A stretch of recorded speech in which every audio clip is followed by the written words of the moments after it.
അസ്സലാമു അലൈക്കും വറഹ്മത്തുള്ളാഹി വബറകാതുഹു. പ്രിയപ്പെട്ട സഹോദരങ്ങളെ, സുഹൃത്തുക്കളെ, മീഡിയ ഫോക്കസിലേക്ക് ഏവർക്കും ഹൃദ്യമായ സ്വാഗതം.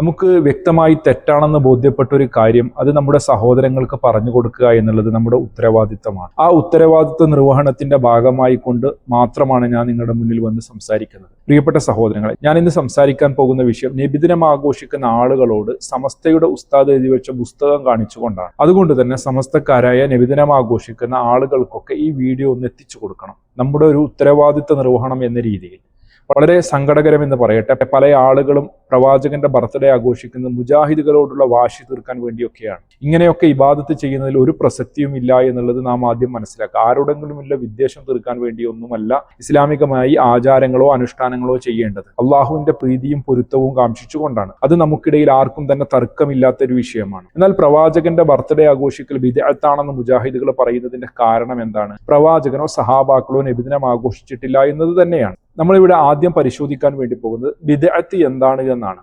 അത് നമുക്ക് പേരോട് അബ്ദുറഹ്മാൻ സഖാഫി ഉസ്താദിൽ നിന്ന് തന്നെ കേൾക്കാം. കർമ്മങ്ങളിൽ റസൂലുള്ളാഹി സ്വല്ലല്ലാഹു അലൈഹി വസല്ലമ തങ്ങളെ പിന്തുടർന്നുകൊണ്ടല്ലേ ജീവിതത്തിൽ കൊണ്ടുവരേണ്ടത്. അത് മാറ്റം വരുത്തുന്നതിനല്ലേ ബിദ്അത്ത് എന്ന് പറയുന്നത്. ഇസ്ലാമിന്റെ കർമ്മങ്ങൾ അല്ലാഹുവിന്റെ റസൂൽ കൊണ്ടുവന്നത് മാറ്റം വരുത്തുന്നതല്ലേ ബിദ്അത്ത് എന്ന് പറയുന്നത്. മൻ അഹദസ ഫീ അംരിനാ ഹാദാ മാ ലൈസ മിൻഹു ഫഹുവ റദ്ദ്. ദീനിൽ ഉൾപ്പെടാത്ത കാര്യത്തെ ദീനിൽ വല്ലവനും പുതുതായി കൊണ്ടുവന്നാൽ അവനെ തള്ളേണ്ടത് ാണെന്ന് അല്ലാഹുവിന്റെ റസൂൽ പറഞ്ഞില്ലേ. പ്രവാചകനിലൂടെ അള്ളാഹു പൂർത്തിയാക്കിയ ഈ മതത്തിൽ പുതുതായി എന്തെങ്കിലും കൊണ്ടുവന്ന് ഇത് നല്ലതാണെന്ന് വാദിച്ചാൽ, ഇതിന് പുണ്യമുണ്ട് എന്ന് വാദിച്ചു കഴിഞ്ഞാൽ ആ കൊണ്ടുവന്നവനെ അടക്കം നമ്മൾ തള്ളിപ്പറയേണ്ടതാണ്. കാരണം ഇസ്ലാം പൂർത്തിയാക്കിയതാണ് എന്ന് നമുക്ക് എല്ലാവർക്കും അറിയാം. അതിനൊന്നും ആയത്തോതിയൊന്നും നിങ്ങളെ ബോധ്യപ്പെടുത്തേണ്ട ആവശ്യമില്ല. അതിൽ സമസ്തക്കാർക്കോ മുജാഹിദുകൾക്കോ ഇടയിൽ ഒരു തർക്കവും ഇല്ലാത്ത വിഷയമാണ്. പ്രവാചകനെ സ്നേഹിക്കണം എന്ന വിഷയത്തിലും ഒരു തർക്കവും നമുക്കാർക്കും ഇടയിലില്ല. പ്രവാചക സ്നേഹം എന്നത് നമ്മുടെ വിശ്വാസത്തിന്റെ ഭാഗമാണ്. നമ്മേക്കാൾ നമ്മൾക്ക് വേണ്ടപ്പെട്ട എന്തൊക്കെയുണ്ടോ അതിനേക്കാളേറെ നാം നമ്മുടെ മഹാനായ നേതാവിനെ സ്നേഹിക്കുന്നു, ഇഷ്ടപ്പെടുന്നു. പ്രവാചക സ്നേഹം എന്നത് വിശ്വാസത്തിന്റെ ഭാഗമാണെന്ന് വാദിക്കുന്ന നമ്മൾ എന്തുകൊണ്ടാണ് പ്രവാചകന്റെ ബർത്ത്ഡേ ആഘോഷിക്കാത്തത്?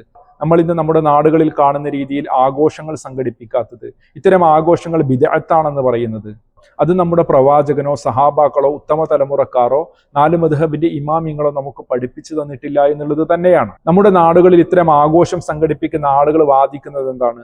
പ്രവാചകന്റെ ബർത്ത്ഡേ ആഘോഷം ലൈലത്തുൽ ഖദറിനേക്കാൾ ശ്രേഷ്ഠതയുണ്ട് എന്നും 2 പെരുന്നാളിനേക്കാൾ മഹത്വമുണ്ട് എന്നും സുന്നത്താണ് എന്നുമൊക്കെയാണ്. ഒരുപാട് പുണ്യങ്ങൾ വാരിക്കൂട്ടാനുള്ള അവസരമൊക്കെ ആയിക്കൊണ്ടാണ്. അതല്ലാതെ കേവലം നേരം പോക്കിനോ അതല്ലെങ്കിൽ സമസ്തയുടെ സമ്മേളനം പോലെയോ മുജാഹിദ് സമ്മേളനം പോലെയോ ഉള്ള ഒരു സമ്മേളനമായിക്കൊണ്ടോ ഒന്നും തന്നെയല്ല. കൃത്യമായി നമുക്ക് എല്ലാവർക്കും അതറിയാം. എന്നാൽ ഇത്രമാത്രം മഹത്വമുണ്ട്, പുണ്യമുണ്ട് എന്നൊക്കെ പറയുന്ന ആഘോഷത്തിന് തുടക്കം കുറിച്ചവരാരാണ്? പ്രവാചക ജീവിതത്തിന്റെ A to Z കൃത്യമായി പ്രമാണങ്ങളിൽ രേഖപ്പെട്ട് കിടക്കുന്നുണ്ട് എന്ന് സമസ്തയുടെ ഉസ്താദുമാർ പോലും സമ്മതിക്കുന്ന ഒരു വിഷയമാണ്. ഇത്ര കൃത്യമായി ഒരു നേതാവിന്റെയും ചരിത്രം എവിടെയും രേഖപ്പെടുത്തിയിട്ടില്ല എന്നുള്ളത് എല്ലാവർക്കും അറിയാവുന്ന ഒരു വിഷയവുമാണ്. അത്ര കൃത്യമായി നമ്മുടെ മുന്നിൽ വരച്ചു കാട്ടിയിട്ടുള്ള പ്രവാചകന്റെ ജീവിതത്തിൽ ഒരിക്കൽ പോലും പ്രവാചകന്റെ ബർത്ത്ഡേ ആഘോഷിച്ചിട്ടില്ല എന്ന് മാത്രമല്ല, പ്രവാചകൻ ജനിച്ചതിൽ സന്തോഷിക്കാൻ പ്രവാചകൻ പഠിപ്പിച്ചു തന്ന ഒരു രീതിയും. തിങ്കളാഴ്ച നോമ്പിനെ കുറിച്ച് ചോദിച്ച സമയത്ത് യൗമ ഉലിത്തു, ഞാൻ ജനിച്ച ദിവസമാണ് എന്ന് പറഞ്ഞു. അന്ന് തന്നെയാണ് എനിക്ക് വഹയി ഇറങ്ങിയത്, പ്രവാചകത്വം ലഭിച്ചത് എന്ന രൂപത്തിലൊക്കെ പണ്ഡിതന്മാർ വിശദീകരിക്കുന്നത് നമ്മൾ കണ്ടു.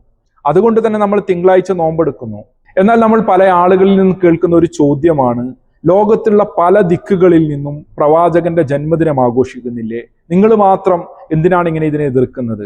നിങ്ങൾക്ക് എന്താണ് പ്രവാചകനോട് ഇത്ര വിരോധം? ഈ രീതിയിലുള്ള പല ചോദ്യങ്ങൾ നമ്മൾ നേരിടാറുണ്ട്. അതിനുള്ള കൃത്യമായ ഉത്തരം നമുക്ക് സിംസാറുൽ ഹഖ് ഉദവിയുടെ സംസാരം കേൾക്കുമ്പോൾ ബോധ്യപ്പെടും. ഞാൻ ചെയ്താലും അത് അവര് ചെയ്തല്ലോ ഇവര് ചെയ്തല്ലോ അത് ദീനിൽ തെളിവല്ല. ദീനിൽ തെളിവ് പരിശുദ്ധ ഹബീബും പരിശുദ്ധ ഖുർആനും അഇമ്മത്തുൽ അർബഅ പഠിപ്പിച്ചു തന്ന ഫിഖഹിന്റെ ഉലമാഉമാ അവര് പറഞ്ഞോ എങ്കിൽ നമ്മളത് സ്വീകരിക്കും. അവർ പറയാത്തിടത്തോളം കാലം ഇന്നാള് ചെയ്തില്ലേ, അവര് ചെയ്തില്ലേ, ഇവര് ചെയ്തില്ലേ, അത് ദീനിൽ തെളിവല്ല. അവരും പടച്ചോനായിക്കോട്ടെ. ശരീഅത്തിന്റെ ഒരു നിയമമുണ്ട്. ശരീഅത്തിനൊത്ത് വരുന്ന കാര്യങ്ങൾ നമുക്ക് ചെയ്യാൻ പാടുള്ളൂ, അല്ലാത്ത ചെയ്യാൻ പാടുള്ളതല്ല. ഇത് ഒരു മുസ്ലിം ലോകത്ത് എവിടെ പോയി ജീവിച്ചാലും അവന്റെ അഖീദ ഇതാണ്. ആ അഖീദയെ കോംപ്രമൈസ് ചെയ്യാൻ പാടില്ല. അങ്ങനെയാണ് പിന്നെ എന്താ വ്യത്യാസം? സഹോദരങ്ങളെ, നേരത്തെ നമ്മൾ പേരോട് അബ്ദുറഹ്മാൻ സഖാഫി ഉസ്താദിൽ നിന്ന് ബിദ്അത്ത് എന്താണ് എന്ന് കേട്ടു. ഇപ്പോൾ സിംസാറുൽ ഹഖ് ഉദവിയിൽ നിന്ന് മറ്റൊരു വിഷയവും നമ്മൾ കേട്ടു. നമുക്ക് ആരെങ്കിലും എന്തെങ്കിലും ചെയ്യുന്നു എന്നതല്ല ദീനിൽ തെളിവ്, അത് കൃത്യമായി പ്രമാണം കൊണ്ട് സ്ഥിരപ്പെടേണ്ടതാണ് എന്ന് വ്യക്തമായി തന്നെ ഇവിടെ സിംസാറുൽ ഹഖ് ഉദവിയും പറഞ്ഞു വെച്ചു. പക്ഷേ പേരോട് അബ്ദുറഹ്മാൻ സഖാഫിയും അതുപോലെ തന്നെ സിംസാറുൽ ഹഖ് ഉദവിയും അടക്കമുള്ള ആളുകൾ ഇന്ന് പ്രവാചകന്റെ ബർത്ത്ഡേ ആഘോഷിക്കുന്നു. അതിനവർ പല ന്യായങ്ങളും പറയുന്നുണ്ട്. ഇവിടെ നബിദിനമാഘോഷത്തിന് തുടക്കം കുറിച്ചവരാരാണ്? സമസ്തയുടെ ഉസ്താദുമാർ തന്നെ എഴുതി വെച്ചിട്ടുണ്ട്. നമുക്ക് സമസ്ത പുസ്തകത്തിൽ നിന്ന് തന്നെ വായിക്കാം. നമ്മൾ പലപ്പോഴും വായിച്ചിട്ടുള്ളതാണ് സുന്നി വോയിസ് മാസിക. അടിസ്ഥാനപരമായി മൗലീദ് ബിദ്അത്താണ്. ആദ്യ 3 നൂറ്റാണ്ടുകളിലെ മഹത്തുക്കളായി മുസ്ലിങ്ങളിൽ നിന്ന് കൈമാറി വന്ന ആചാരമല്ല അത് എന്ന്. സഹോദരങ്ങളെ, കൃത്യമായി സമസ്തയുടെ പുസ്തകത്തിൽ തന്നെ പറയുന്നു ഇത് മുൻഗാമികൾക്ക് പരിചയമില്ല എന്ന്. പിന്നീട് ഇത് ആരാണ് തുടക്കം കുറിച്ചത്? അതാണ് നമ്മൾ ഇനി പരിശോധിക്കാൻ വേണ്ടി പോകുന്നത്. നമ്മളിപ്പോൾ സ്ക്രീനിൽ കാണുന്നത് നബിദിനം ആഘോഷം ലോകരാഷ്ട്രങ്ങളിൽ എന്ന് പറയുന്ന ഒരു പുസ്തകമാണ്. ഈ പുസ്തകം ഇറക്കിയത് ഡോക്ടർ ബഹാവുദ്ദീൻ മുഹമ്മദ് നദ്വി എന്ന് പറയുന്ന മുസ്ലിയരാണ്. അദ്ദേഹത്തിന്റെ ഈ പുസ്തകത്തിന്റെ 18ാമത്തെ പേജിൽ പറയുന്നത് എന്താണ്? ഈജിപ്തിലെ ഫാത്തിമി ഭരണകൂടം ഹിജ്റ 362 567 തങ്ങളുടെ ഭരണകാലത്ത് മൗലൂദുൻ നബി ആഘോഷിച്ചിരുന്നു. ഫാത്തിമിയാക്കൾ എന്ന് പറഞ്ഞാൽ ആരാണ് എന്ന് നമുക്കറിയാം. ഷിയാക്കളിലെ ഉഗ്രവാദികളാണ് ഫാത്തിമിയാക്കൾ. അവരാണിത് ആഘോഷിച്ചിരുന്നത്. പക്ഷേ ആദ്യമായി നബിദിനമാഘോഷം നടത്തിയത് സുൽത്താൻ സലാഹുദ്ദീൻ അയ്യൂബിയുടെ കാലത്ത് ഇർബൽ ഭരിച്ചിരുന്ന മുളഫർ അബു സഈദ് കുക്കുംബുരിയാണെന്ന് ചരിത്രകാരന്മാരുടെ പക്ഷം. അതായത് മുളഫർ രാജാവാണ് ഇതിന് തുടക്കം കുറിച്ചത് എന്നാണ് നമുക്കറിയാവുന്നതാണ്. താഴ ഉസ്താദും ഇത് പറഞ്ഞു വെച്ചിട്ടുണ്ട്. അദ്ദേഹത്തിന്റെ ഗ്രന്ഥമാണ് നമ്മൾ സ്ക്രീനിൽ കാണുന്നത്. അൽ മവാഹിബുൽ ജലിയ എന്ന് പറയുന്ന പുസ്തകത്തിന്റെ 3ാം ഭാഗം. അതിൽ കൃത്യമായി നമ്മൾ പലപ്പോഴും കേട്ട ആ വരികളുണ്ട്. എന്താണ്? മൗലിദ് കഴിക്കൽ മുമ്പ് പതിവില്ലാത്തതാ, അത് ഹിജ്റ 300 ശേഷം വന്നതാ എന്നും സഖാഫി പറഞ്ഞതായി കാണുന്നതാ, അത് ഹലബി 1ാം വാള്യമിൽ നോക്കേണ്ടതാ എന്ന് പറഞ്ഞിട്ടുള്ള കുറെ ഭാഗങ്ങൾ. അത് നിങ്ങളൊന്ന് വായിച്ചു കഴിഞ്ഞാൽ നിങ്ങൾക്ക് കൃത്യമായി അറിയാം. അതായത് കൃത്യമായി മുൻഗാമികൾക്ക് ഇത് പരിചയമില്ല, പിൽക്കാലത്തുണ്ടായതാണ്, അത് ഹിജ്റ 300 ശേഷം വന്നതാ എന്ന് തന്നെ ആര് പറയുന്നു? തഅവ ഉസ്താദ് പറയുന്നു. സഹോദരങ്ങളെ, ഇതിലൂടെ നാം മനസ്സിലാക്കുന്നത് എന്താണ്? സമസ്തയുടെ ഉസ്താദുമാർ തന്നെ സമ്മതിക്കുന്ന ഒരു വിഷയമാണ് നബിദിനമാഘോഷം പ്രവാചകനോ സഹാബാക്കൾക്കോ ഉത്തമ തലമുറക്കാർക്കോ പരിചയമില്ലാത്തതാണ്, പിൽക്കാലത്തുണ്ടായതാണ് എന്ന്.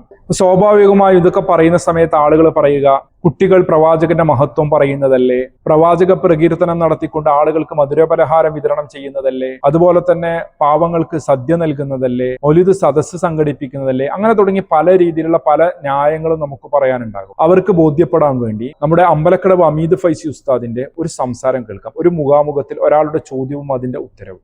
ഈ നിസ്കാരത്തിന്റെ ദ്വാരന്റെ ശേഷം ഒരു സലാത്ത് ചെല്ലുന്നുണ്ടല്ലോ ഇപ്പോൾ, അത് എന്താ അതിന്റെ നിയമം? നമ്മളും ചെറുപ്പത്തിലുള്ള കാലത്ത് അങ്ങനെ സ്വലാത്ത് കണ്ടിട്ടില്ല, ഉള്ളത് പറയാലോ.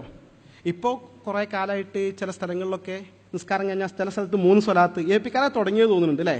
എന്തായാലും സ്വലാത്ത് നല്ല കാര്യം തർക്കമല്ല. അപ്പോൾ ഏൽപ്പിക്കാർ 3 നമ്മളാൾക്കാർ ചിലർ 10 ആക്കിയിട്ടുണ്ട്. ഇങ്ങനെ പല രീതിയിൽ നടന്നു വരുന്നുണ്ട്. എന്തായാലും സ്വലാത്ത് എപ്പോഴും ചെല്ലാം. പ്രത്യേകിച്ചും നിസ്കാരത്തിന് ശേഷം ദ്വാരക്കാണ്. ദ്വാരന്റെ മുമ്പും സ്വലാത്തല്ല, ശേഷം സ്വലാത്തല്ല.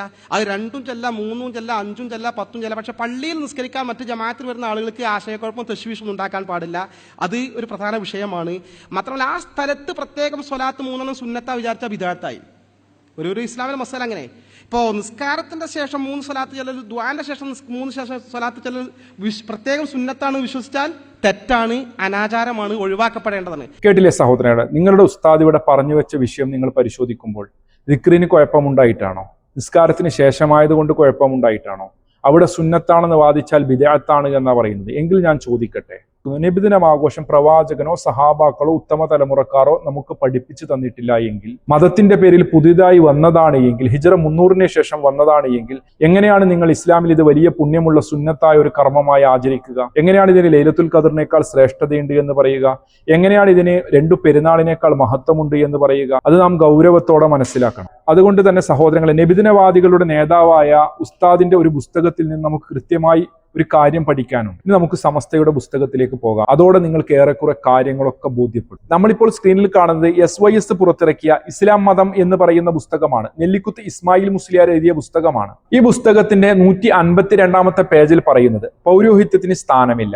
ഇസ്ലാമിൽ ഏതെങ്കിലും പണ്ഡിതനോ പ്രവാചകന്മാർക്ക് തന്നെയോ മതനിയമങ്ങൾ നിർവഹിക്കാനുള്ള അധികാരമില്ല. മനുഷ്യന് വേണ്ടിയുള്ള നിയമം നിർമ്മിക്കാൻ സൃഷ്ടാവായ അള്ളാഹുവിന് മാത്രമേ അധികാരമുള്ളൂ. ഇസ്ലാമിന്റെ ബാലാധ്യാപനമാണിത്. അതായത് ഇസ്ലാമിൽ ഒരു നിയമം കൊണ്ടുവരാൻ ആർക്കും തന്നെ അധികാരമില്ല. അതിന്റെ തൊട്ട് താഴെ പറയുന്ന ഭാഗം കൂടി നമുക്കൊന്ന് വായിക്കാം. പ്രസ്തുത നിയമം വിവരിച്ചു കൊടുക്കലാണ് പ്രവാചകന്മാരുടെ കർത്തവ്യം. അത് മാത്രമാണ് അവർ നിർവഹിച്ചിട്ടുമുള്ളൂ. അതായത് വഹയിന്റെ അടിസ്ഥാനത്തിൽ മാത്രമാണ് പ്രവാചകന്മാർ നമുക്ക് മതം പഠിപ്പിച്ചു തന്നിട്ടുള്ളത്. മഹാനായ നമ്മുടെ മുത്ത് റസൂൽ കരീം സല്ലല്ലാഹു അലൈഹി വസല്ലമ നമുക്ക് മതമായി പഠിപ്പിച്ചു തന്ന കാര്യങ്ങളൊക്കെ സ്വന്തം ഇഷ്ടപ്രകാരമല്ല, അത് കൃത്യമായി വഹയിന്റെ അടിസ്ഥാനത്തിലാണ് എന്നാണ് ഇവിടെ നിങ്ങളുടെ ഉസ്താദ് തന്നെ എഴുതി വെച്ചിട്ടുള്ളത്. നാം നേരത്തെ പേരോട് അബ്ദുറഹ്മാൻ സഖാഫിയിൽ നിന്നും സിംസാർ അൽ ഹഖുദവിയിൽ നിന്നും കേട്ടത് എന്താണ്? മതത്തിൽ ആരും തന്നെ പുതുതായി ഒന്നും കൊണ്ടുവരാൻ വേണ്ടി പാടില്ല. അങ്ങനെ ആരെങ്കിലും കൊണ്ടുവന്നാൽ ആ കൊണ്ടുവന്നവനെയും ആ കൊണ്ടുവന്നതിനെയും നാം തള്ളിക്കളയേണ്ടതാണ്. മാത്രവുമല്ല, ലോകത്തിന്റെ പല ദിക്കുകളിലും പലരും പലതും ചെയ്യുന്നത് കണ്ട് അതൊക്കെ നാം ദീനിന്റെ പേരിൽ വരവ് വെക്കാൻ വേണ്ടി പാടില്ല. ആരെങ്കിലും എന്തെങ്കിലും ചെയ്യുന്നു എന്നതല്ല ദീനിൽ തെളിവ് എന്നും അത് ഇസ്ലാമിക പ്രമാണം കൊണ്ട് സ്ഥിരപ്പെട്ടതായിരിക്കണമെന്നും കൃത്യമായി തന്നെ സിംസാർ അൽ ഹഖുദവി ഉസ്താദും പറഞ്ഞു. അതുപോലെ തന്നെ സമസ്തയുടെ പല പുസ്തകങ്ങളിൽ നാം കേട്ടു മുൻഗാമികൾക്ക് നബിദിനം ആഘോഷം പരിചയമില്ല എന്നും ഹിജ്റ 300-ന് ശേഷമാണ് അത് വന്നത് എന്നും മുളഫർ രാജാവാണ് അതിന് തുടക്കം കുറിച്ചത് എന്നുള്ള വ്യത്യസ്തമായ പുസ്തകങ്ങളിൽ നാം കേട്ടു. ഇനി നാം ഗൗരവപൂർവ്വം ആലോചിക്കേണ്ടത്, നമ്മുടെ നാടുകളിൽ ഈ കാലമത്രയും നമ്മളൊക്കെ ആഘോഷിച്ചിരുന്ന നബിദിനം ആഘോഷം ലൈലത്തുൽ ഖദറിനേക്കാൾ ശ്രേഷ്ഠതയുണ്ട് എന്നും 2 പെരുന്നാളിനേക്കാൾ മഹത്വമുണ്ട് എന്നും വലിയ പുണ്യമുള്ള സുന്നത്തായ കർമ്മമാണ് എന്നും മനസ്സിലാക്കിയത് കൊണ്ടാണ്. അതല്ലാതെ നേരം പോക്കിനൊന്നുമല്ല. പ്രവാചക സ്നേഹം വിശ്വാസത്തിന്റെ ഭാഗമായത് കൊണ്ട് തന്നെ പ്രവാചകനെ സ്നേഹിക്കാൻ കിട്ടുന്ന അവസരങ്ങളൊക്കെ നാം ഉപയോഗപ്പെടുത്തുക എന്ന ലക്ഷ്യം വെച്ചുകൊണ്ട് തന്നെയാണല്ലോ നാം നമ്മുടെ സമ്പത്തും അതുപോലെ തന്നെ സമയവും ഇതിനു വേണ്ടി ചെലവാക്കിയത്. എങ്കിൽ സഹോദരങ്ങളെ, നാം ഗൗരവപൂർവ്വം ആലോചിക്കുക, ഇത് പ്രവാചക സ്നേഹമാണോ? ഇങ്ങനെയാണോ നാം പ്രവാചകനെ സ്നേഹിക്കേണ്ടത്? ഇനി ആർക്കെങ്കിലും പ്രവാചകൻ ചെയ്തില്ല എങ്കിലും ഈ രീതിയിലുള്ള വാദം ഉന്നയിക്കുന്നില്ല എങ്കിലും നമുക്ക് ആഘോഷിക്കുന്നതിൽ എന്ത് തെറ്റാണുള്ളത് എന്നുള്ള ചോദ്യമാണ് എങ്കിൽ, നേരത്തെ മുഖാമുഖത്തിൽ ഒരു സഹോദരന്റെ ചോദ്യത്തിന് അമ്പലക്കടവ് അമീദ് ഫൈസി കൊടുത്ത മറുപടി അതേ മുഖാമുഖത്തിൽ അമ്പലക്കടവ് അമീദ് ഫൈസി ഉസ്താദ് തന്നെ വിശദീകരിക്കുന്ന അതിനുശേഷമുള്ള ഒരു ഭാഗമുണ്ട്. അതും കൂടി കേൾക്കുമ്പോൾ നിങ്ങൾക്ക് കൃത്യമായും ഞാൻ പറഞ്ഞത് എന്താണ് എന്ന് മനസ്സിലാവും. ഒരിക്കൽ ഇവിടുന്ന് നമുക്ക് വിശ്വാസയോഗ്യനായ ഒരാള് ഒരു പരിപാടിക്ക് പറഞ്ഞു, ഒരു ചോദ്യം ചോദിച്ചപ്പോൾ അഭിവന്ദന ശംസുലന ഇ.കെ. ഉസ്താദ് ഒരു പള്ളി ഉദ്ഘാടനത്തിന് വേണ്ടി പോകുമ്പോൾ പെരിങ്ങത്തൂർ ആ ഭാഗത്ത് അസംസ്കരിക്കാൻ ഒരു പള്ളി കയറി. ആ പള്ളി കയറി ദുആ കഴിഞ്ഞിട്ട് 3 സ്വലാത്ത് മാതിരി ചൊല്ലി. അപ്പോൾ ആളെ വിളിച്ചു, നിസ്കാരം കഴിഞ്ഞിട്ട് സ്വലാത്ത് കഴിഞ്ഞിട്ട്, എന്താ സ്വലാത്ത് ചോദിച്ചു. നിനക്ക് എവിടെ നിന്ന് കിട്ടി സ്വലാത്ത് പറ എന്ന് പറഞ്ഞ് ചോദ്യം ചെയ്ത സംഭവത്തിന് സാക്ഷിയായ ഒരാളെ ഞാൻ കണ്ടിട്ടുണ്ട്. അപ്പൊ പ്രത്യേകം അവിടെ സുന്നത്താന്ന് വിചാരിച്ചാൽ തെറ്റാ, ഇല്ലെങ്കിൽ ഓക്കെ, ശല്യമില്ലാത്ത വിധത്തിൽ എപ്പോഴും എന്ത് ചെയ്യുക, സ്വലാത്ത് അല്ല. ഇതാണ് എൻ്റെ സമീപനം. ഒരിക്കലും ഇ.കെ. ഉസ്താദ് സലാത്ത് വിരോധിയാണ് എന്ന് നമ്മൾ ആരും പറയില്ല. കാരണം അവിടെ ഇങ്ങനെ ഒരു രീതി കൊണ്ടുവന്നു എന്നുള്ളതാണ് അദ്ദേഹം ചോദ്യം ചെയ്യാൻ വേണ്ടി കാരണം. എവിടെ നിന്ന് കിട്ടി എന്നുള്ള ചോദ്യം. നമ്മളും ഇവിടെ ചോദിക്കുന്നത് നബിദിനം ആഘോഷം എവിടെ നിന്ന് കിട്ടി എന്നുള്ള ചോദ്യം മാത്രമാണ്. അതിനുള്ള മറുപടി സമസ്തയുടെ ഉസ്താദുമാർ തന്നെ എഴുതിയും പറഞ്ഞും വെച്ചു. എന്ത്? അല്ലാഹുവിന്റെ റസൂലിന്റെ സ്വഹാബികളോ നിബിതങ്ങളോ താബിഈങ്ങളോ റബീഉൽ അവ്വൽ ആചാരം നടത്തിയിട്ടില്ല എന്നത് ശരി തന്നെയാണ്. അതേ, പ്രവാചകന്റെ ജന്മദിനം ആഘോഷം അത് പ്രവാചകനോ സഹാബാക്കളോ ആഘോഷിച്ചിട്ടില്ല എന്നത് ശരി തന്നെയാണ് എന്നാണ്. എങ്കിൽ സഹോദരങ്ങളെ, നമുക്ക് വേണോ ഈ ഒരു ആഘോഷം? നമ്മുടെ പ്രവാചകനെ സഹാബാക്കൾ സ്നേഹിച്ചതുപോലെ, ഉത്തമ തലമുറക്കാർ സ്നേഹിച്ചതുപോലെ, മുൻഗാമികൾ സ്നേഹിച്ചതുപോലെ നമുക്കും സ്നേഹിച്ചുകൂടെ? എന്തിന് നാം മതത്തിൽ പുതിയ ആചാരങ്ങളും അനുഷ്ഠാനങ്ങളും കൊണ്ടുവരണം? എന്തിന് നാം ഇസ്ലാം അനുവദിക്കപ്പെടാത്ത ഒരു രീതി കൊണ്ടുവരണം? എന്തിന് നാം ബിദ്അത്ത് ഉണ്ടാക്കണം? അള്ളാഹുവിന്റെ പ്രവാചകൻ പഠിപ്പിച്ചു തന്ന, സഹാബാക്കൾ മനസ്സിലാക്കിയിട്ടുള്ള, ഉത്തമ തലമുറക്കാർ മനസ്സിലാക്കിയിട്ടുള്ള, അഹ്ലുസുന്നയുടെ പണ്ഡിതന്മാർ നമുക്ക് വിവരിച്ചു തന്ന ഒരുപാട് കാര്യങ്ങൾ, അത് തന്നെ പോരെ നമുക്ക് സ്വർഗം ലഭിക്കാൻ വേണ്ടി, അള്ളാഹുവിന്റെ തൃപ്തി കരസ്ഥമാക്കാൻ വേണ്ടി, പ്രവാചകന്റെ ശുപാർശ ലഭിക്കാൻ വേണ്ടി. അതുകൊണ്ട് നാം ഗൗരവപൂർവ്വം ചിന്തിക്കുക, പ്രവാചക സ്നേഹം എന്നത് എന്തെങ്കിലും കാട്ടിക്കൂട്ടലല്ല, അത് നാം ജീവിച്ചു കാണിക്കുകയാണ് വേണ്ടത്.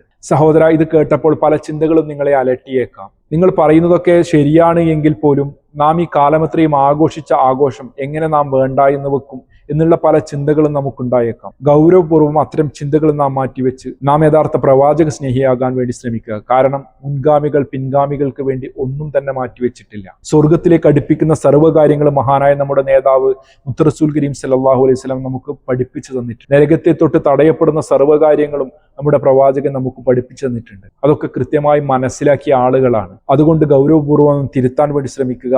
പരമാവധി ആളുകളിലേക്ക് ഷെയർ ചെയ്യുക. അള്ളാഹു കാര്യങ്ങൾ മനസ്സിലാക്കാൻ നമുക്കെല്ലാവർക്കും തൗഫീക്ക് നൽകുമാറാകട്ടെ. മറ്റൊരു വീഡിയോയുമായി നമുക്ക് വീണ്ടും കാണാം ഇൻഷാ അല്ലാഹ്. അസ്സലാമു അലൈക്കും വറഹ്മത്തുള്ളാഹി വബറകാതുഹു.